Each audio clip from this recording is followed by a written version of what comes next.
Testing 1, 2, 3. Morning. that's my warm up. It is actually. I used to be a choir boy. Can you believe that? Until everything. Anyway, Studio Ghibli films. I've had this list in my head for 4 years. And what happens is it keeps changing. So the top 3, they keep changing around. It's the weirdest thing. I reckon a lot of you have it as well. But my top Ghibli films are constantly jostling for position.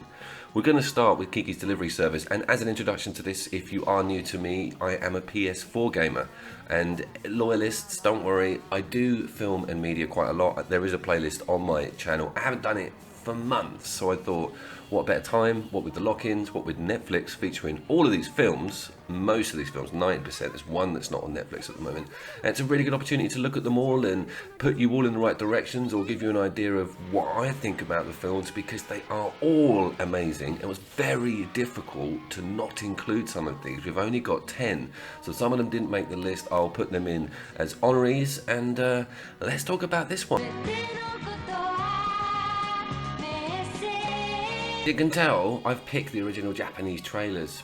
Some of the Western trailers for these films are terrible. I'm going to point out some of them. And also, all of these films need to be watched in the original Japanese language with subtitles, because the vocals marry up with the animation on the mouths. It just looks better. Even if that animation is converted to Western language, still doesn't work. And also, they cast some really shit actors in some the key roles that don't work. Anyway, Kiki's awesome. What's it about? Crazy delivery service. It's a story of a young girl sort of getting into adolescence, witchcraft, everything. It's friggin' awesome.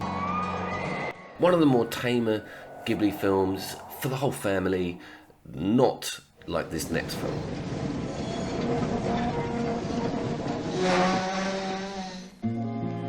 So yeah, it's Grave of the Fireflies at number 9, dealing with some grueling, awful, tragic, and quite difficult to view post-war fallout in Japan, and it's a very harrowing story. It's the story of this list that is most grounded in reality and the most difficult to watch. It really is a heart-wrenching story. Absolutely amazing though, and does need to be seen.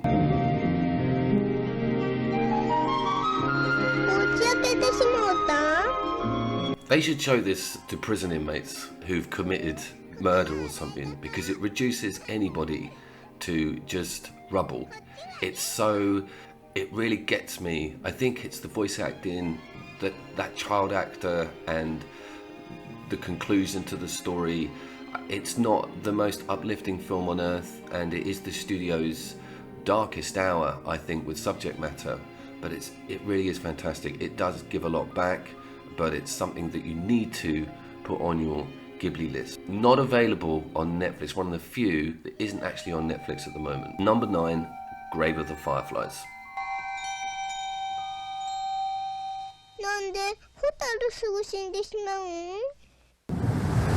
God, I need something happy after that. Grave of the Fireflies. And yeah, woo, Ponyo! Ponyo! Now, this list has got to have Miyazaki at the helm of the film, alright? So there's no Earthsea on here. This is, the more involvement Miyazaki has with the film, the higher it gets in my eyes, because this, and we start to see, especially with Kiki and especially with this, his structure come through. And another thing is the soundtrack. This is one of the more recognizable. Kiki and this, and you may not realize, but when they start up, you straight off recognize the awesome soundtracks. I can't believe it. Now, as you can tell, Ponyo is one of the few I can tolerate with the Western voices on it. Liam Neeson plays the villain, which is just genius casting. The actual artwork, especially on the intro and when it kicks off, Ponyo is one of the more modern Ghibli films, so it really does sport a smaller bit of CGI, not much. There's still that hand-drawn beauty, but it blows your mind of how much is happening visually with the animation of this film. It's stunning, nothing short. This is fantastic! Dreams come alive. Don't let go of my hand. It sports the amazing innocence that comes with childhood and an awesome relationship with the protagonist and the mother, and the finale is so satisfying. Ponyo is one of the strongest recent Ghibli films of all time.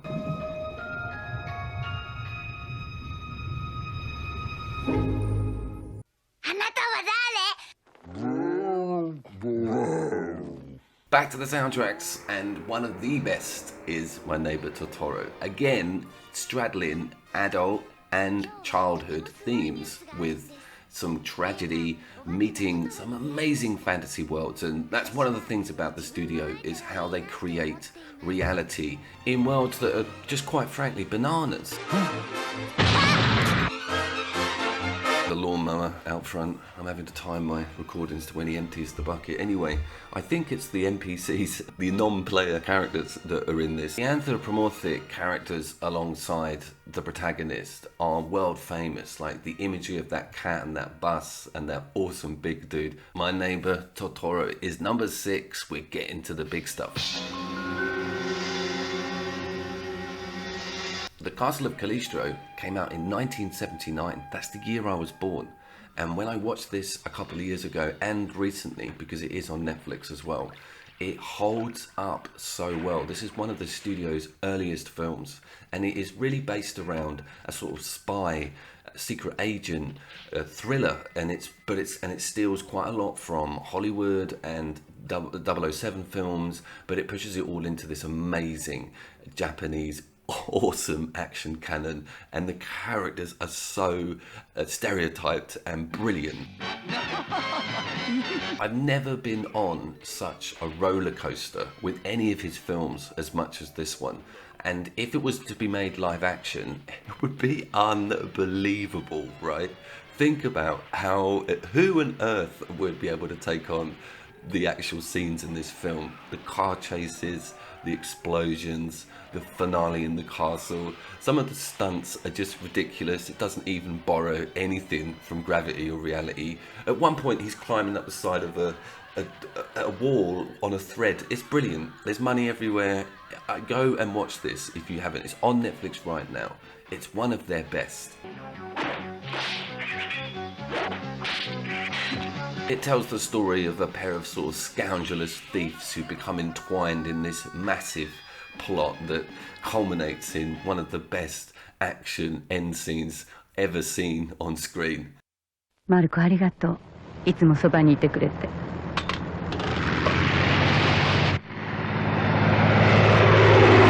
I well up. I quite literally well up just hearing that. The Adriatic, that amazing French music, the flying pig, some of the coolest aviation animations I've ever seen. A love for the mechanics of all the planes. The pirates are some of the coolest characters in it.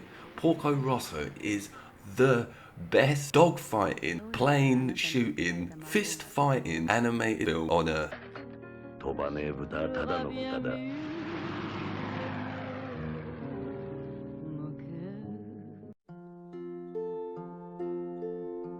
Okay, Spirited Away is probably not only the most critically acclaimed of all of the studio's films, but probably the most accessed by the West, I feel. Everybody I speak to who's not into the genre will know of this film or have seen that front cover, and for good reason. It really has so many hours of work behind it. I think that's what you can tell from it, that it's as a body of work, it's absolutely incredible. It is some people's favourite, all-time favourite, and that's one of the things about this list. This is very subjective. Studio Ghibli's films appeal to different people in different ways, so if you're up to this part and think, how dare he not put that at number 1? There's periods in my life where I would have put this at number 1. It's so strange how they mix around at the top.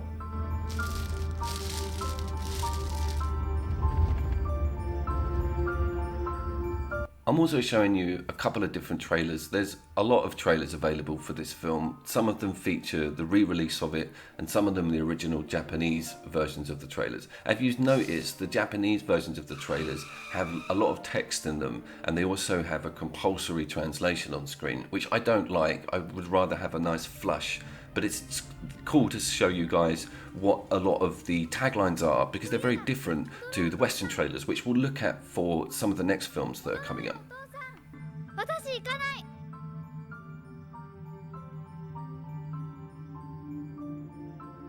Spirited Away features some of the classic cornerstones to the best Ghibli films in my eyes, and that is a really cool protagonist that has to team up with someone who may be on the other team, you know, on the other side, and also a switcheroo with some of the villains. They always have someone come over to the other side, and this features one of the best mamas. Mama! Now when I say that, I'm talking about the older lady with the longer nose who does appear in a lot of the further films that are coming up. Now people who aren't into this genre look at that as a recycle of characters, but it's totally not, right? You guys know what I'm talking about here. It's like cameos, or when a cool actor comes into another film. It's amazing.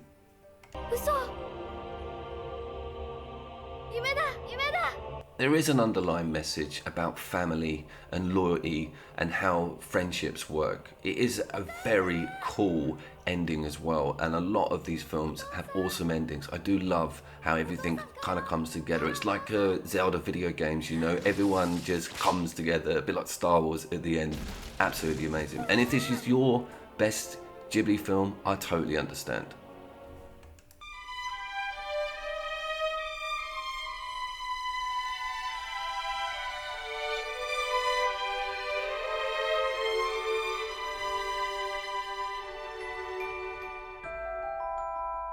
Bloody hell, he's dropping the big names a bit early, isn't he? Well, we're at the last quarter of the list, and Howl's got moved down a bit because there's been some changes with my top 3. Interestingly enough, Howl's was my number 1 for a very long time, and the Western version of this has got Christian Bale in as Howl, so that's great. I think Emily Blunt, there's some other good voices in it, so I don't turn my nose up at the westernized version of this film. It hits every note with its characters and character development, and it's got one of the quite convoluted rival stories with war and factions. I think of all of these, there is a very detailed backstory going on here. And of course, that castle is iconic in its design. All its moving parts, the rust, its expression, flawless. Howl's extremely well written adolescence and her journey and dealing with this curse and everyone having to choose sides in this war that's going on is really incredibly deep.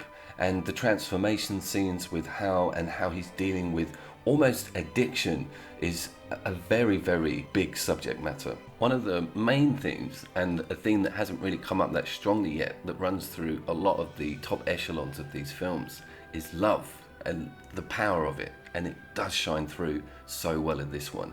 It is a romantic film. It's so cool to see how these two gradually become closer.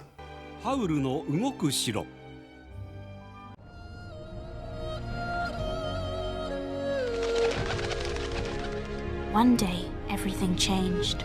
I'm not sure how I survived. I was all alone. Looks like a body. Well, the way you fell from the sky, I thought that maybe you were an angel or something. What? Yeah, I had to catch you. It's Laputa, a floating island. Yeah, as soon as he said Laputa, I signed out as well. So that was the Western version of Castle in the Sky. Castle in the Sky is one that really recently pushed itself up into the top 3 or 4 because I rewatched it recently. It was one from my childhood. It's from 1986, but I watched it in adulthood in my 20s and then watched it again on Netflix the other day. This has really gone up in my estimations.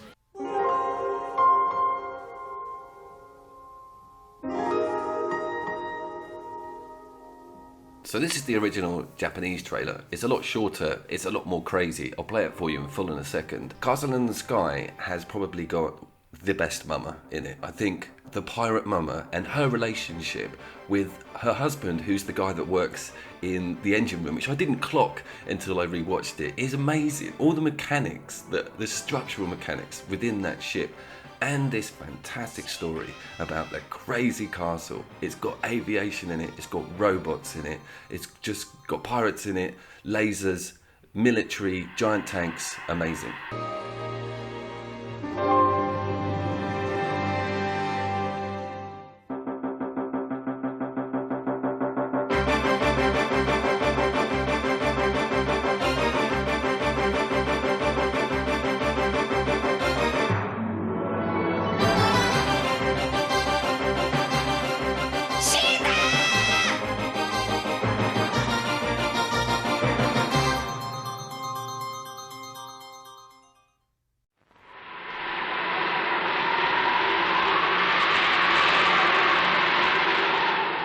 Nausicaa, Valley of the Wind, extremely early production from the studio.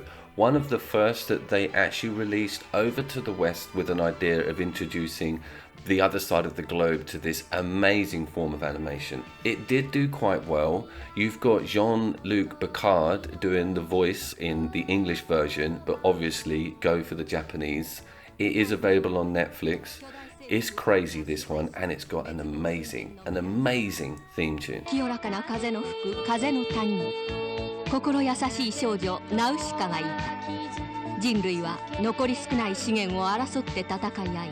I first saw it in adulthood after going to the backlog of the studio, but I can only imagine watching this as like a 10-year-old in Japan on its release, or even over here, and seeing the insects and seeing her as a lead character with her awesome Pokemon-like companion, this wing that she flies around, the strength that she has as a character in itself for that time is absolutely mind-blowing. It's pretty awesome. I think Aliens was out in the cinemas over here. We had Ripley, they had Nausicaa, Valley of the Wind.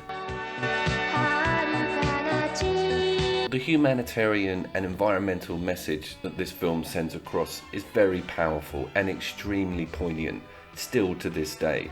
It tells the story of a fungal disease that's taking over the planet and Earth trying to mend itself. It's really incredible actually, and it features some amazing action scenes. This film, if any, has no mechanic intervention. This is every cell is hand drawn, and my God does it work well and show well. This is a testament to the studio's talent, as it's one of their earliest films. Nausicaa, Valley of the Wind. Okay, just quickly, honourable mentions include Ariete, The Borrowers, retelling, absolutely awesome. When Marnie Was There, Up on Poppy Hill, When the Wind Rises. Apologies they couldn't be in the list. They are all absolutely amazing. And my incredible daughter has been to the Ghibli Museum in Japan and seen the shorts that they show. She managed to get one up. They won't be available on YouTube for me, which was to do with the dough and the egg. It's incredible. If you ever get the chance to go to the museum, have a look at the shorts at the exhibition. In a time when gods walk the earth. Jesus God, this summer, in a time. Right, so let me tell you something. The Miramax handled the European and US distribution of Princess Mononoke. Now, I don't know if you watched Working with Weinstein. Weinstein's company was Miramax, and I'm not going to slay anybody that works at Miramax now. I'm sure it's a lovely place to be. But if you look into how Miramax rose up, especially in the UK, especially with some of the films like bullshit Shakespeare in Love, they just arrived with crap films and managed to get a stronghold on a huge swathe of the industry, and their quality is low, and it really shows with this westernization of Princess Mononoke. Woof! That's that rant over. By the way, we're at number 1.